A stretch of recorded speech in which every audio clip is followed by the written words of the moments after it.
verse number 120.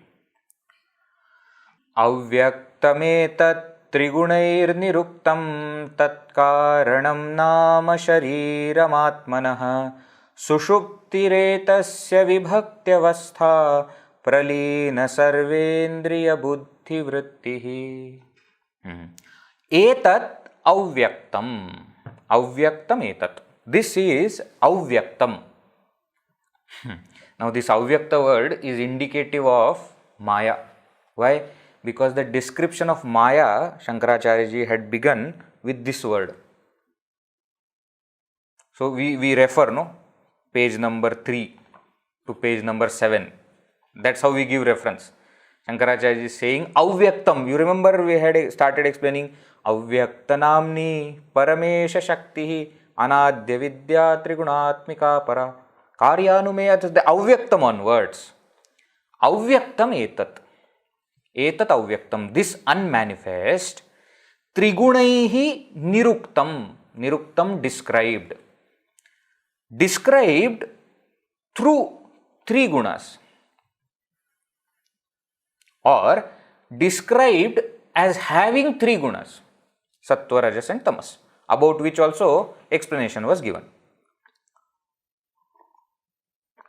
Tat, that Atmanah Shariram, that is one body of the self, body upadhi of the self.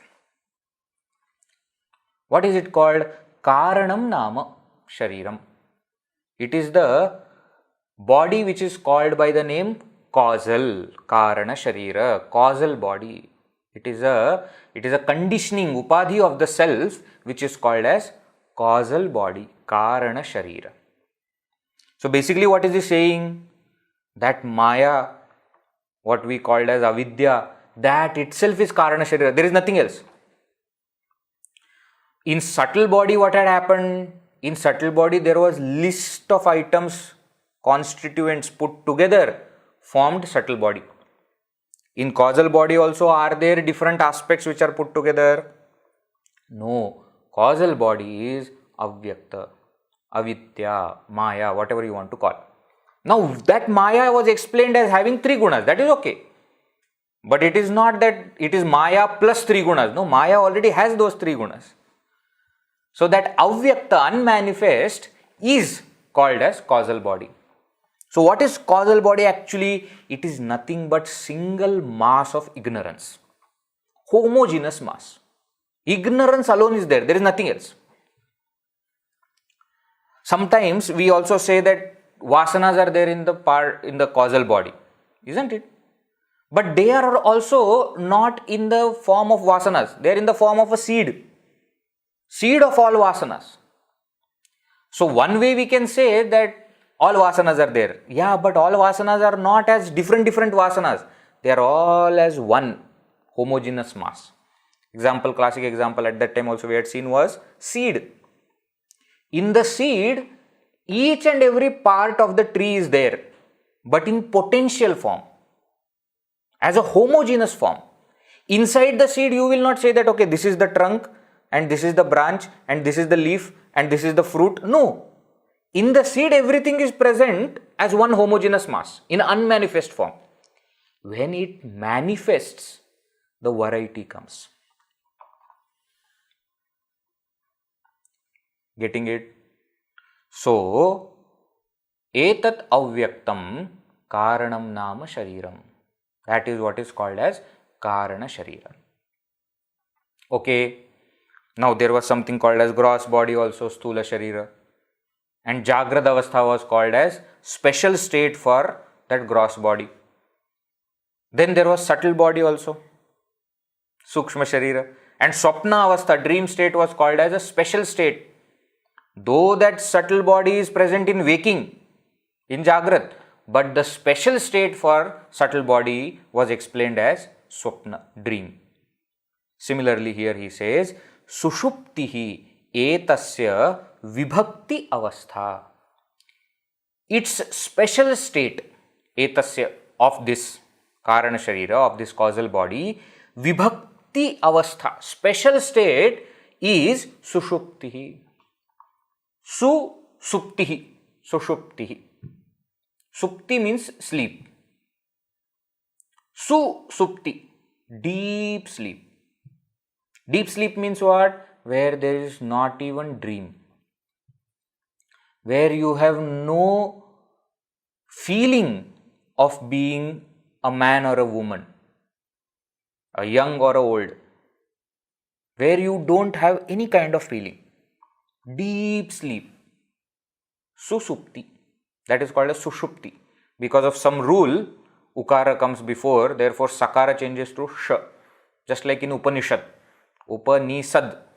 But that because Rasva Ikara is there before, so Sa becomes Sh. Some rule is there. Similarly here, Susupti, Sushupti, it becomes Sushupti. Sushupti means what? Deep sleep. This deep sleep is its special state. Again, please understand, when it is said as special state, what it means? Karana Sharira is there in Swapna Avastha also, dream also. It is there in waking also, Jagrata Avastha also. But it is specially there in deep sleep state. Why? Because in deep sleep state there is nothing else. Gross and subtle bodies are not there. Therefore, it is the special state for causal body. That's what he says. Pralina sarvendriya buddhi vrittihi.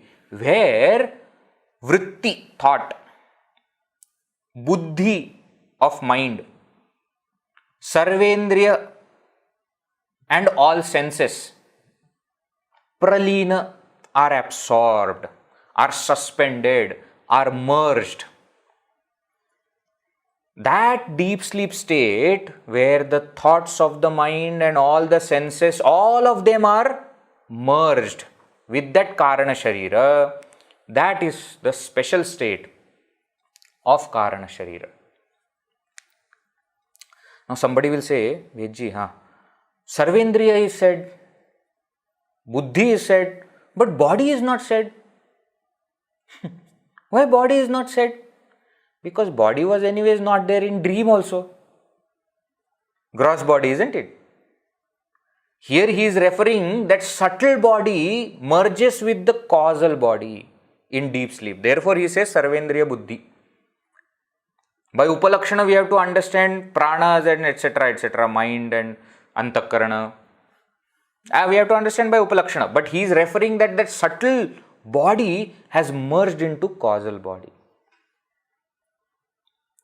This is what is called as, deep sleep is what is called as Nitya Pralaya. See, understand this concept also. I don't remember whether we have seen this. Pralaya concept is there, dissolution.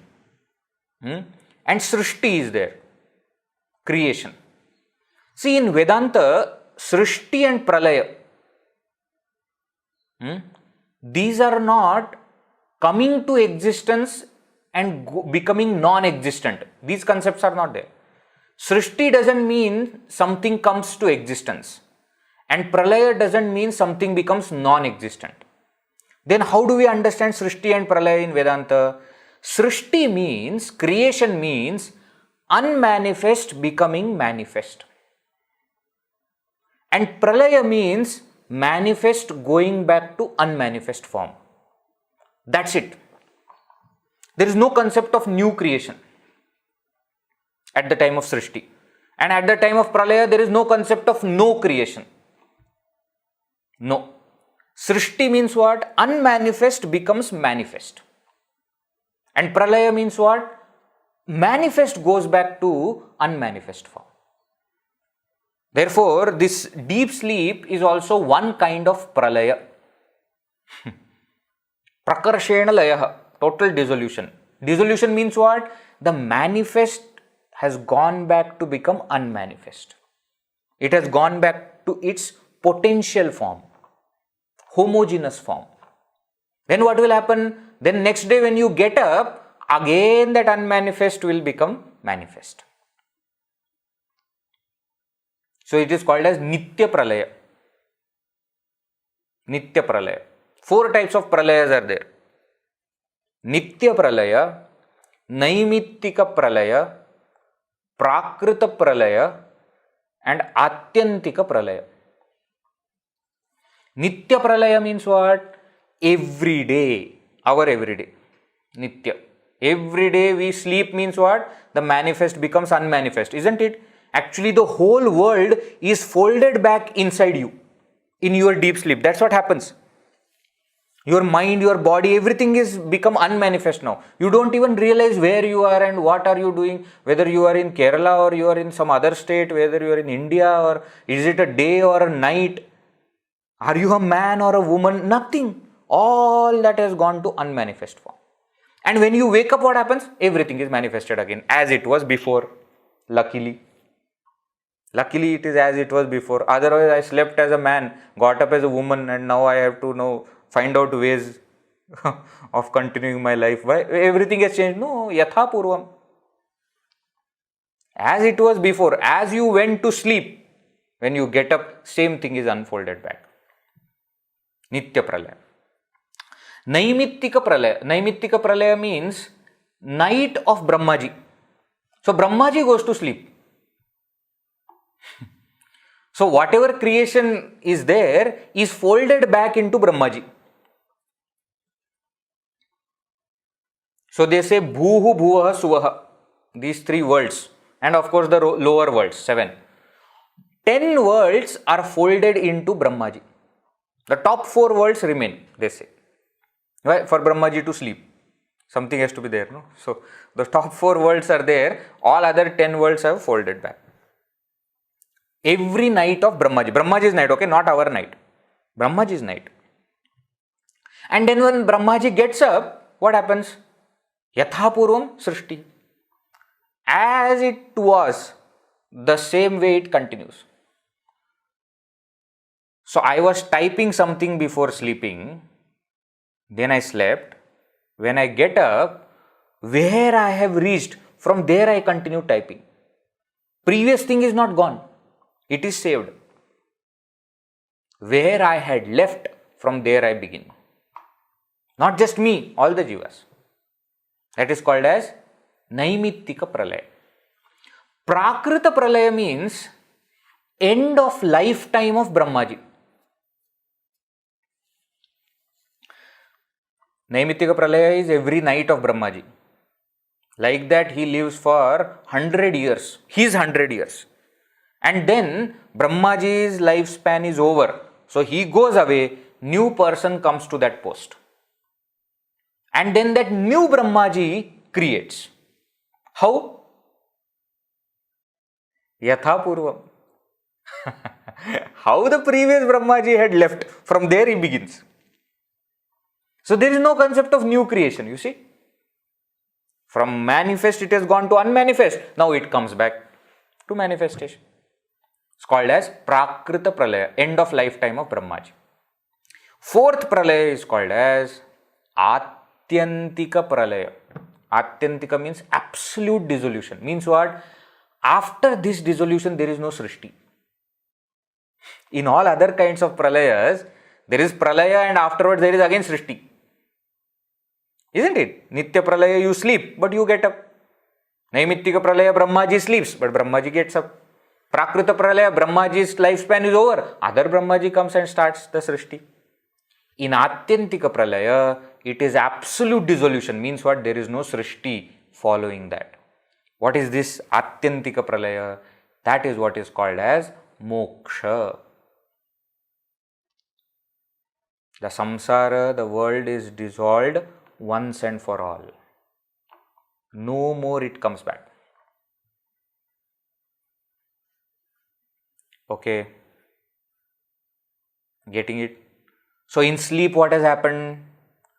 Entire manifested world has gone to unmanifest form. My manifested world has gone to unmanifest form. To my causal body, my subtle and gross body have dissolved. Now, when this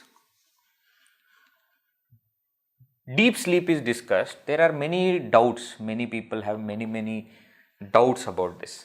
They ask, is there mind in the deep sleep? Who experiences deep sleep, etc.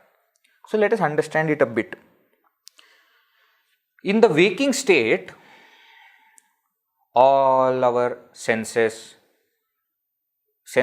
when I say outer senses, inner senses, antakarana, the karana sharira, causal body, the physical body, gross body, everything is functioning.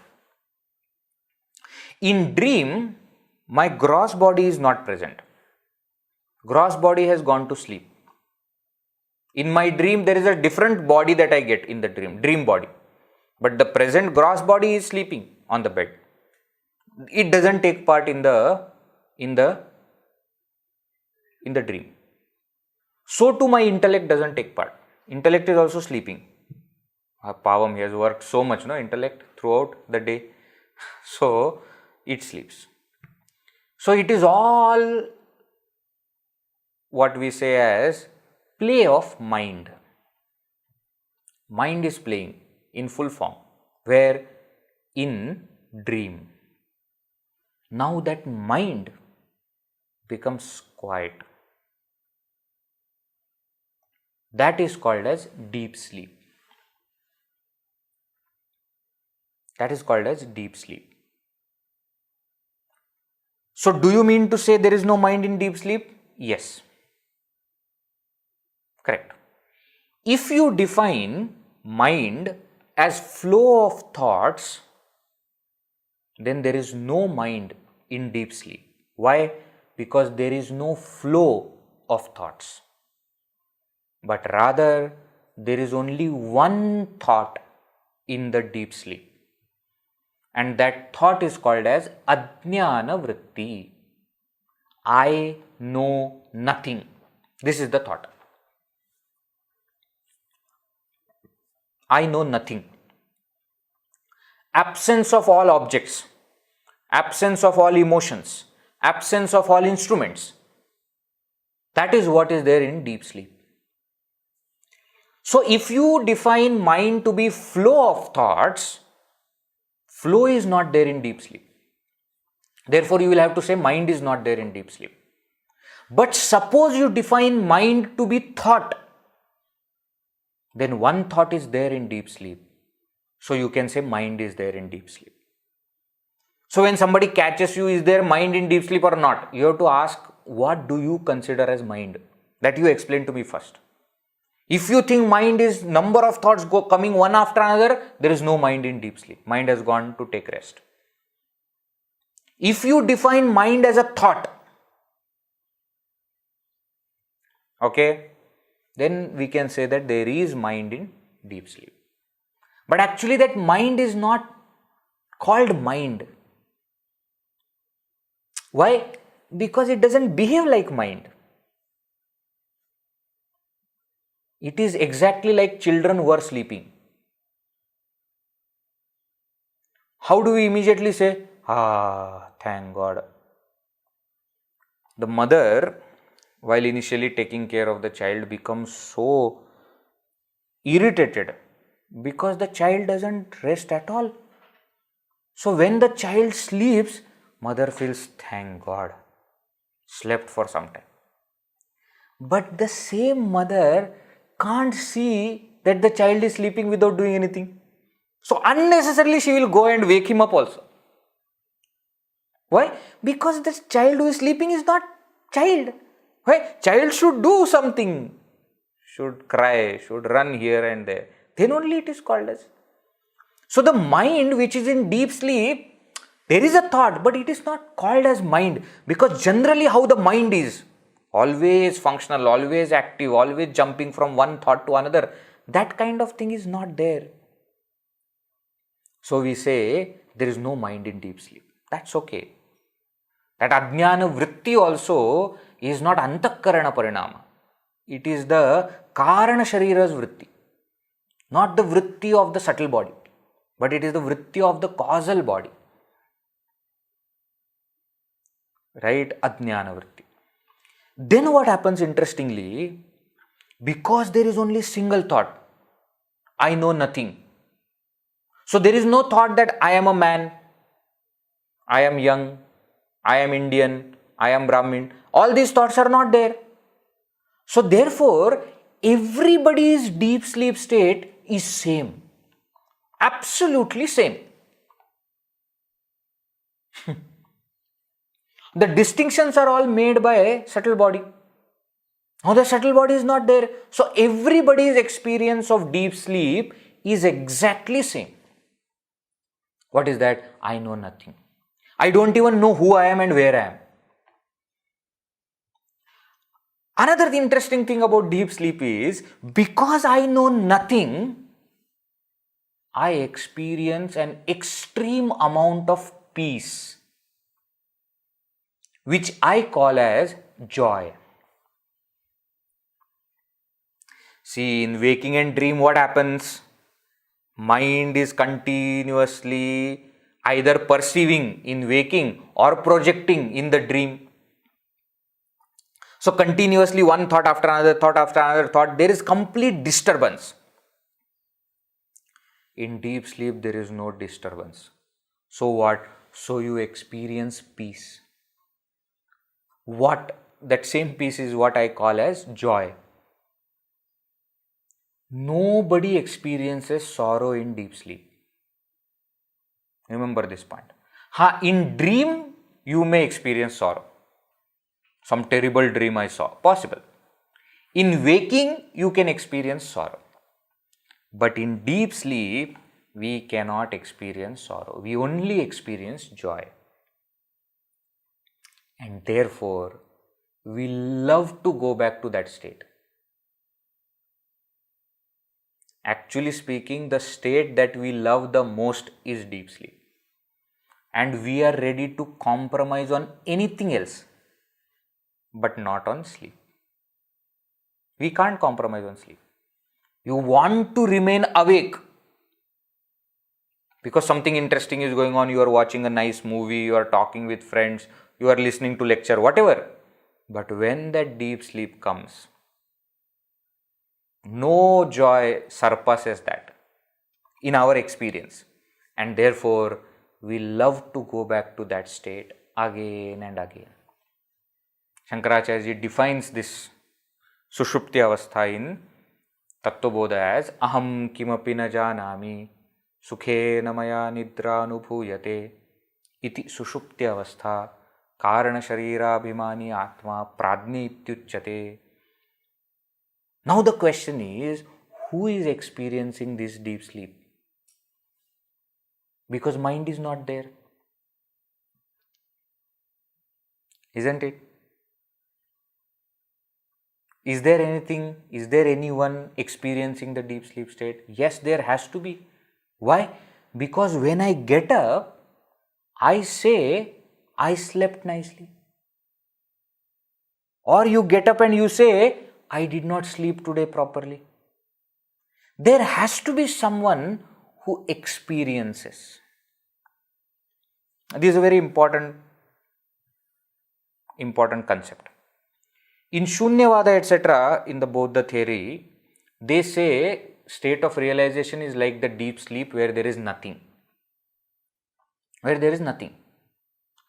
Advaita Vedanta, we say, we agree that there is nothing to be experienced, but the experiencer is there who sees that there is nothing. Very important point. According to Shunyavada, there is no experiencer also. There is nothing. But we ask question, how do you know there is nothing? Who knows that there is nothing? Somebody has to be there to know that there is nothing. You know what happened today? What? I went for class and there was no one. How do you say there was no one? You were there. Why? You went. You went and saw that there was nobody else. But we generally say there was nobody, so I came back. But you were there. So if you say there is nothing, there has to be someone experiencing that nothing, telling that there was nothing. So there is a kind of ego, a kind of jiva, which we call as pradnya, which is there in deep sleep.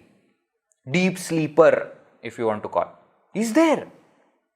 The only thing at that time what happens is, since in deep sleep there is only one thought, what that pradnya or that jiva is experiencing is not able to verbalize the experience in that state.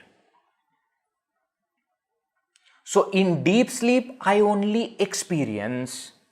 When I wake up, I verbalize that experience and I say, I slept nicely. Verbalization of experience is not happening in deep sleep. Doesn't mean experience is not happening in deep sleep. I am experiencing, but I am not able to express in deep sleep. Why? Because there is no thought, there is no mind. But I am there. The same I who was in the waking went to dream, the same I is there in the deep sleep, experiencing the deep sleep, and when the same I wakes up, I say I slept nicely. This all I is this Jiva, becomes Vishwa in waking, Taijasa in dream, and Pradnya in deep sleep. It's the same Jiva. So there is someone in deep sleep experiencing nothing.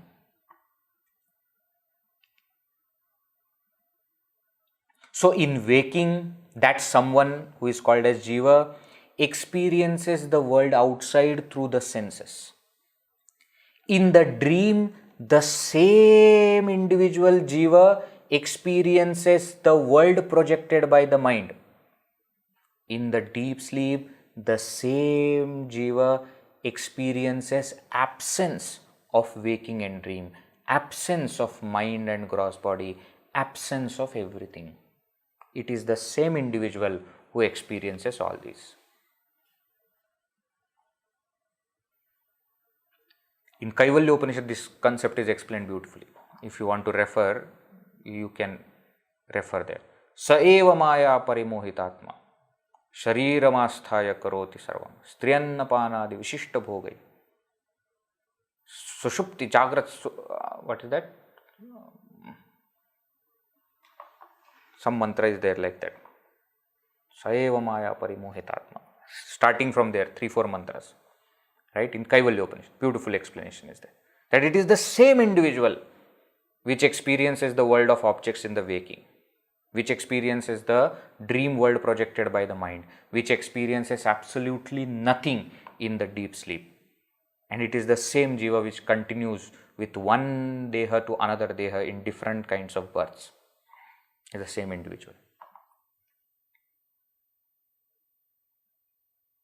Swayameva jagrat parisuptimeti. That is the remaining line of that. Right? So in deep sleep, there is no mind because there is no thought. But in deep sleep, I am there, who is experiencing the absence of everything. And what I experience in the deep sleep is what is called as Karana Sharira. So what is Karana Sharira? Ignorance.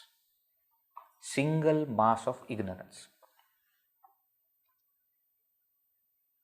Okay. Sometimes we saw that there is only one thought in the deep sleep, which is called as Ajnana Vritti, remember? Sometimes they will say this Ajnana Vritti only is called as Ananda Vritti. Why Ananda Vritti? Because there is nothing. So you experience bliss. And you are actually experiencing bliss of the self only. But because of Ajnana Vritti, you don't know that it is the bliss of the self. It is covered. Ajnana Vritti is covering that knowledge from you. You are experiencing bliss of the self, but you don't know you are experiencing bliss of the self. In Upanishads, etc., at one place it is said, in deep sleep, what do we do? Ahar ahar Brahma gamayati, it is said. Every day we visit Brahman and come back. When? In deep sleep. But the only thing is that we don't know that it is Brahman that we are visiting. Every day we go and touch Brahma and come back. But we don't know that the bliss that I experience in deep sleep is that of the self. Why? Ajnana Vritti is covering it. That is Karana Sharira, Ajnana. That is what is The deep sleep is the special state for this Karana Sharira.